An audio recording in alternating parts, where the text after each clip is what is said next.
మాస్టారు, మనుషుల్లో దేవుడుంటారని మిమ్మల్ని చూశాకే నాకు అర్థమైంది. మీరు చేసిన మేలుని ఏ జన్మకి నేను మర్చిపోలేను. మీలాంటి గొప్ప మనుషుల మధ్య బతకడం నా బిడ్డ అదృష్టం, నా అదృష్టం. ఇప్పుడు నేను మనస్ఫూర్తిగా చెప్తున్నాను, మీరు మేఘం లాంటివారు. భూదేవి లాంటి నా బిడ్డని మీరు ఎప్పుడు చూస్తూనే ఉంటారు. నేను వర్షం లాంటి వాణ్ణి. అప్పుడప్పుడు వచ్చి పలకరించి వెళ్ళిపోతుంటాను. అప్పుడు ఇప్పుడు ఎప్పుడు నా బిడ్డకి తోడుగా ఉండాల్సింది మీరే. నాన్నగారు, బాధపడకమ్మా. నేనప్పుడే నిన్ను వదిలిపెట్టి వెళ్ళిపోను. నేను నెరవేర్చాల్సిన బాధ్యతలు చాలా ఉన్నాయి. అవన్నీ నెరవేర్చాక ఇక్కడి నుంచి వెళ్తాను. అనసూయ, విధిరాతో మా తలరాతో తెలియదు, కానీ ఎవరినైతే నేను ద్వేషిస్తానో, ఎవరినైతే నేను ఆగర్భ శత్రువుగా భావిస్తానో వాళ్ళింటికే నా బిడ్డ కోడలిగా వచ్చింది. నువ్వు చేసిన తప్పు దిద్దుకోవడానికి నీకు మరో అవకాశం దొరికింది. నువ్వు తల్లిలా ప్రేమ చూపించకపోయినా పర్వాలేదు. అత్తలా అధికారం చెలాయించి పెత్తనంతో పొడిచి చంపాలని చూసావో, నీ చావు నా చేతుల్లో ఉంటుంది. జాగ్రత్త.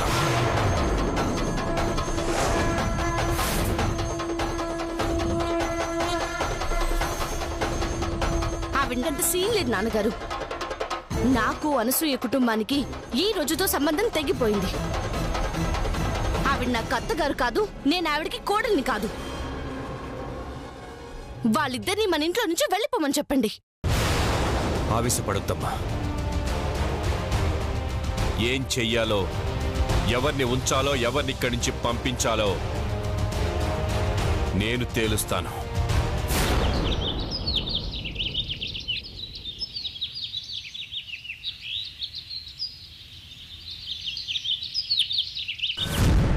మీరెన్నైనా చెప్పండి నాన్నగారు. మన కుటుంబాన్ని ముక్కలు చేసిన ఈ నీచురాలతో, మా అమ్మ నాన్నల్ని దూరం చేసిన ఈ దుర్మార్గురాలతో నేను కలిసి ఉండలేను నాన్నగారు. ఈ తల్లి రక్తం పంచుకొని పుట్టినా, ఆమె పాపాన్ని పునికి పుచ్చుకున్నా ఈ కసాయివాడితో నేను కాపురం చేయలేను నాన్నగారు. దయచేసి నన్ను బలవంతం చేయకండి. నిజమేనమ్మా, ఈమె దుర్మార్గురాలే, వాడు కసాయివాడే. కానీ ఇప్పుడు ఇవి నీకు అత్త, అతన్ని భర్త. కాబట్టి భర్తగా అతన్ని స్వీకరించక తప్పదు, కోడలుగా ఆమెను క్షమించక తప్పదు. ఎలా ఎలా కలిసి కాపురం చేయమంటారు నాన్నగారు? ఈమె మొహం చూసిన ప్రతి క్షణం దూరం అయిపోయిన మా అమ్మాయి గుర్తొస్తుంది. మీరు అనుభవించిన నరకం జ్ఞాపకం వస్తుంది. నా రక్తం వేడెక్కుతుంది. మనకెంత అన్యాయం చేసినా ఈ అనసూయ మీద పగ తీర్చుకోమంటుంది. మనకి చేసిన ద్రోహానికి చంపి పాతరేయమంటుంది. తప్పమ్మా. నువ్వు ఈ ఇంటి కోడలు వేయావని తెలిసిన మరుక్షణమే నా గతాన్ని మర్చిపోయాను, పగని వదిలేశాను, ప్రతీకారాన్ని వదిలించుకున్నాను. ఎందుకో తెలుసా అమ్మా? నీకోసం, నీ భవిష్యత్తు కోసం. మధుమతి తండ్రి తన వియ్యపురాల్ని చంపాడు అన్న చెడ్డ పేరు నీకు మిగలకుండా ఉండడం కోసం. నువ్వు బావుండాలమ్మా. తాళి కట్టిన భర్తతో, అత్తా మామలతో, పిల్లా పాపలతో నువ్వు సంతోషంగా ఉండాలి. నీకంటూ ఓ కుటుంబం ఉండాలి. నాది, నా వాళ్ళు అని చెప్పుకోవడానికి ఓ నలుగురు మనుషులుండాలి. అప్పుడే నేను పడిన బాధలు నా కూతురు పడకుండా ఉంటుంది. లేదంటే నేనెందుకున్నానో, ఎవరికోసం బతికున్నానో తెలియక ఏకాకిలాగా, ఎవరు లేని అనాథలాగా బతకాలి. అది ఎంత నరకమో అందరూ ఉండి కూడా ఒంటరిగా బతికిన నాకు తెలుసమ్మా.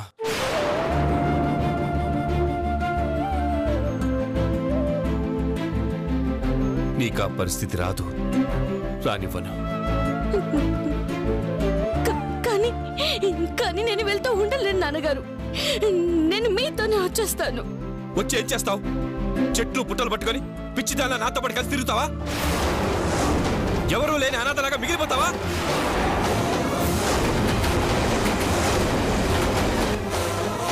నేను ఇంకో 1000 ఏళ్ళు బతుకుతాననుకుంటావా? చస్తాను.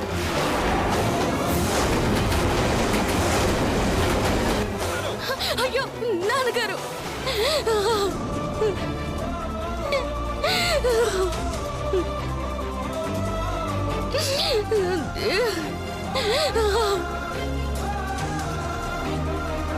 ఏదో ఒక రోజు దిక్కులేని చావు చస్తానమ్మా. ఆ పరిస్థితి నీకు రాకూడదు. నీ జీవితం అలా అవ్వకూడదు. ఈరోజు వీళ్ళు దుర్మార్గులు కావచ్చు, కానీ ఆ దేవుడు కరుణిస్తే వీళ్ళు కూడా మారొచ్చమ్మా. లేదా ఓర్పుతో నేర్పుతో నువ్వు కూడా మార్చుకోవచ్చమ్మా.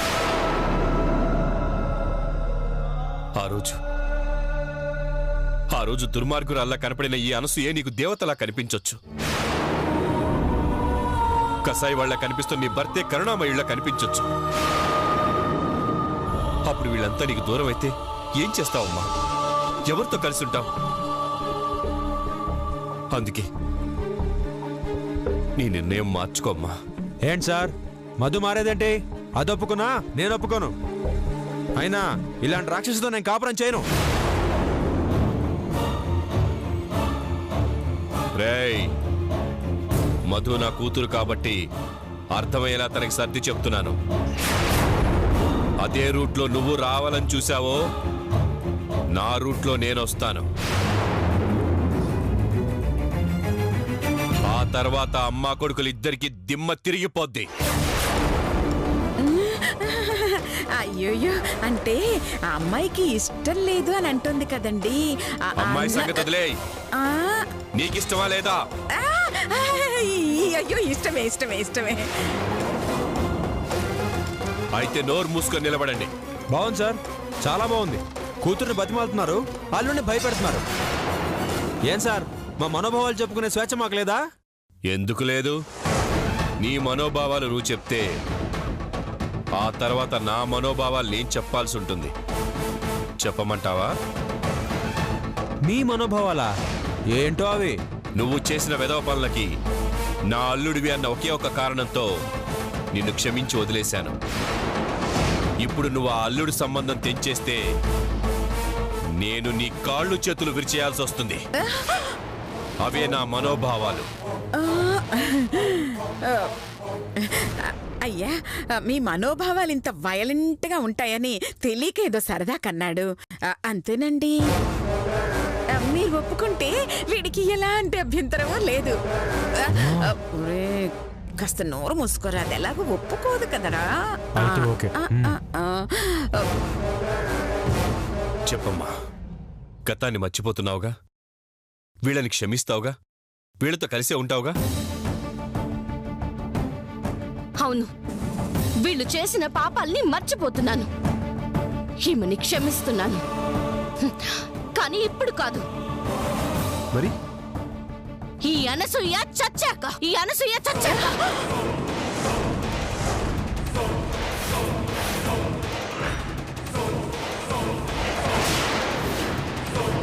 నా చేతులతో నిన్ను చంపాక. అమ్మా మధు.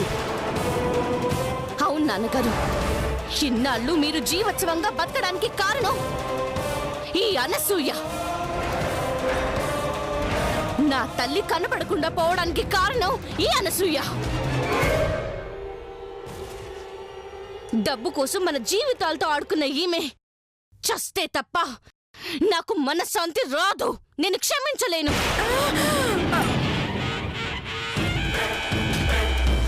ఇప్పుడే ఇక్కడే ఈమెని చంపి నా పగ తీర్చుకుంటా.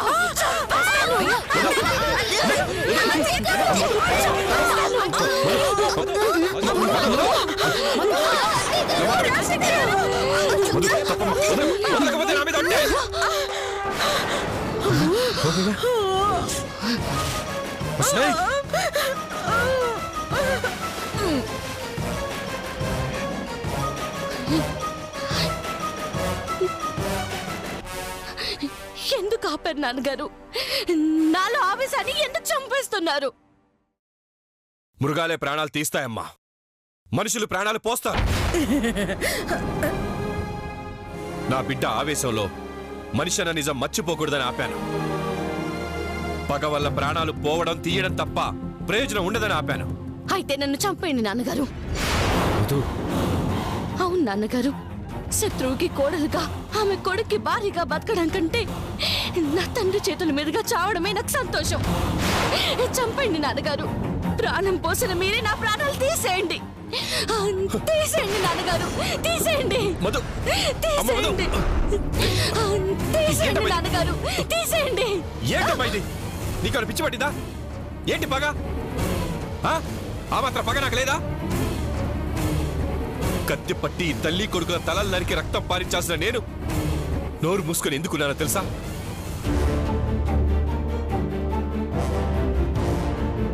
నా పగ నా కూతురు జీవితాన్ని, భవిష్యత్తుని బలి తీసుకోకూడదని. నా పగ నీ జీవితాన్ని నాశనం చేయకూడదని. నాకు నా పగ కంటే నా కూతురే ముఖ్యం. తన సంతోషమే నాకు ముఖ్యం. ఇప్పుడు నేను చెప్తున్నానమ్మా, అనసూయ నా వియ్యపురాలు, ఆ చైతు నా అల్లుడు. నువ్వు వాళ్ళని తిడితే నన్ను తిట్టినట్టే, వాళ్ళ మీద చెయ్యి లేపితే నువ్వు నీ తండ్రి మీద చెయ్యి లేపినట్టే. వాళ్ళని కాదంటే నన్ను కాదన్నట్టే. చెప్పు, వాళ్ళతో కలిసి ఉంటావా కాదంటావా? నా బాధ అర్థం చేసుకోండి నాన్నగారు, నా వల్ల కాదు. ఇంత చెప్పినా నీ చెవికి ఎక్కలేదు అంటే ఇంక నేను చెప్పిన ప్రయోజనం లేదు. సరే, తండ్రిగా నా మాటకి ఎలాగో విలువివ్వలేదు, కనీసం నా కూతురిగా నాకు మాటిస్తావా? మీకోసం నా ప్రాణం ఇస్తాను. చెప్పండి నాన్నగారు, ఏం చేయమంటారు? ఇచ్చాక మాట తప్పవు కదా. నేను మీ కూతుర్ని నాన్నగారు, మాట తప్పడం నా రక్తంలోనే లేదు. సరే, నువ్వు మాట తప్పవన్న నమ్మకంతో అడుగుతున్నాను. నువ్వు అనసూయకి కోడలిగా, ఈ చైతుకి భార్యగా ఇక్కడే ఉండాలి. వీళ్లతోనే నువ్వు కలిసి ఉండాలి.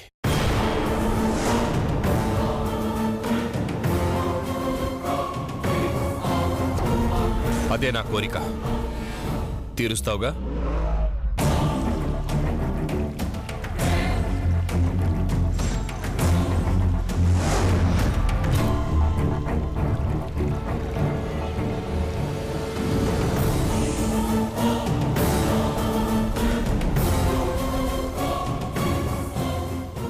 మీరిలాంటి మాట అడుగుతారని అస్సలు ఊహించలేదు నాన్నగారు.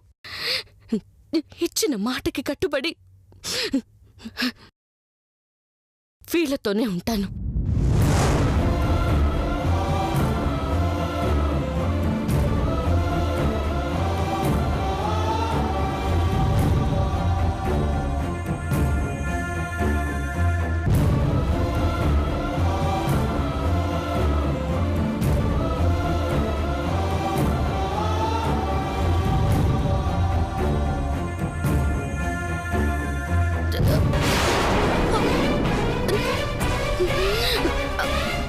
మధు మధు మధు మధు డాక్టర్ని పిలవండి.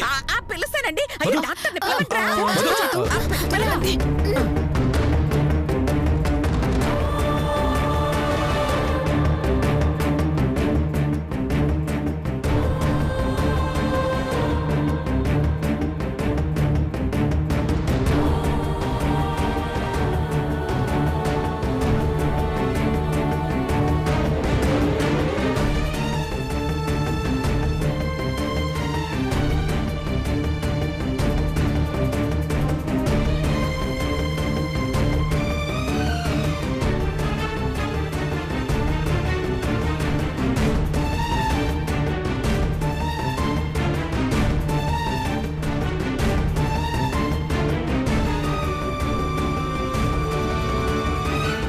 భర్త ఎవరు? మేడం, నేనేనండి. ఎందుకు? కంగ్రాచులేషన్స్, మీరు తండ్రి కాబోతున్నారు. ఆహా, థ్యాంక్ యూ.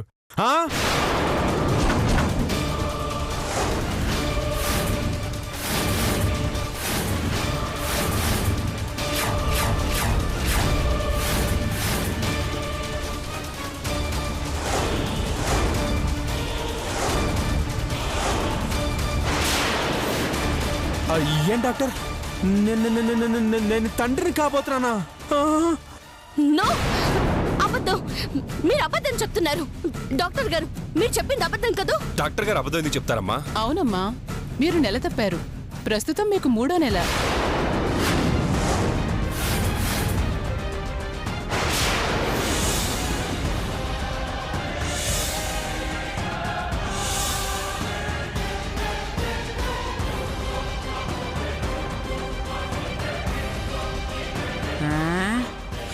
రే ఏంట్రా నా కొంప ముంచావు కదా. అంటే అమ్మా అది ఒకసారి హాస్పిటల్కి వచ్చి కలవండి. టెస్ట్లు అవన్నీ చేసి మెడిసిన్స్ రాసిస్తాను. అలాగే మీరు దయచేయండి. వెళ్ళొస్తానండి.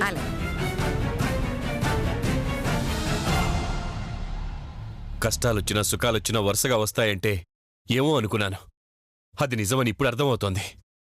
కూతుర్ని కలిశానన్న ఆనందం నుంచి తేరుకోకముందే మనవన్నో మనవరాల్లో చూడబోతున్నానని తెలిసాక నాకింకా ఆనందంగా ఉందమ్మా. నేను నెల తప్పడం ఏంటి? నా కడుపులో ఆ చేతు రూపం పెరగడం ఏంటి? ఈ ఇంటి వారసుని నేను పోయడం ఏంటి? నో, ఎక్కడో ఏదో జరిగింది. అసలేం జరిగింది?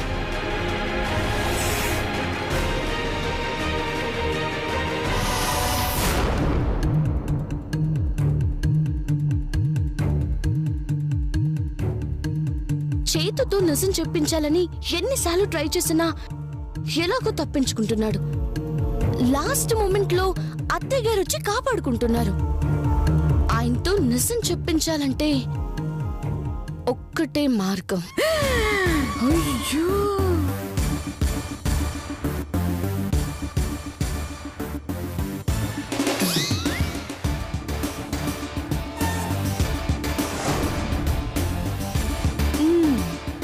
ఈ మత్తు మందు జ్యూస్ లో కలిపి తాకించాలంటే ఆ మత్తు తలకెక్కుతుంది. దాంతో వద్దన్న నిజాలు చెప్పేస్తాడు.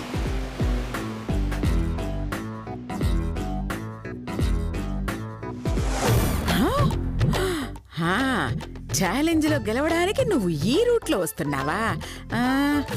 నేనుండగా నిన్ను గెలవనివ్వను మధు. చూడు, నిన్నెలా బురిడి కొట్టిస్తాను.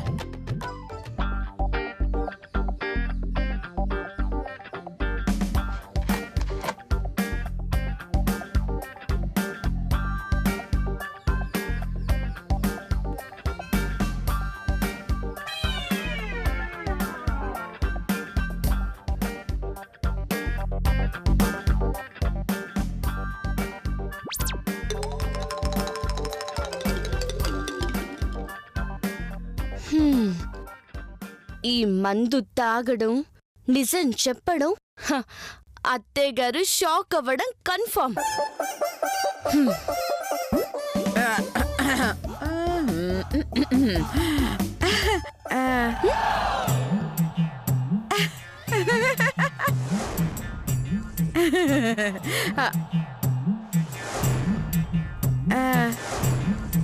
ఏంటమ్మా మధు, నా కోసం జ్యూస్ తెస్తున్నావా?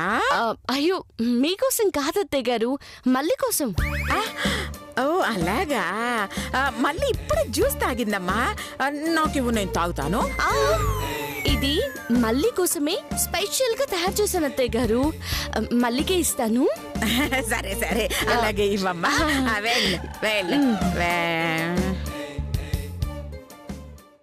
చెప్తానే, నీ పని చెప్తానుండు. చిచి, ఆ మధు ఏమో నాతో నిజం చెప్పించాలని విశ్వ ప్రయత్నం చేస్తోంది. ఎక్కడ దొరికిపోతానో అని నాకు చాలా టెన్షన్గా ఉంది. అసలు ఈ ఆస్తి చేతికి వచ్చేస్తే ఈ ఆడగడ్డ పెంచి నాకు విముక్తి దొరుకుతుంది. ఈ విగ్ ఒకటి మళ్ళీ మళ్ళీ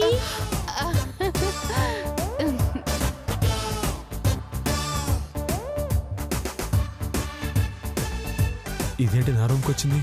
మళ్ళీ ఇప్పుడు ఏం ఫిట్టింగ్ పెడుతుందో ఏమో. పాపం, పరిగెత్తి పరిగెత్తి అలసిపోయి ఉంటావు కదా మళ్ళీ.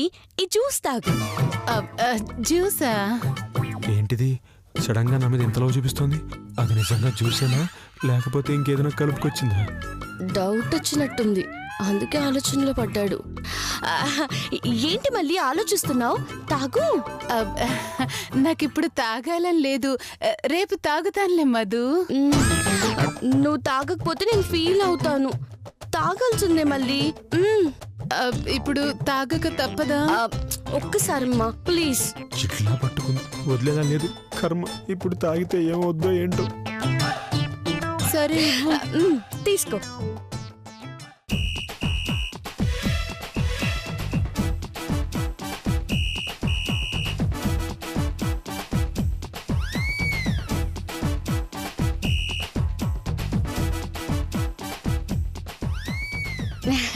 తాగు. దేవుడా, నన్ను నువ్వే కాపాడాలి.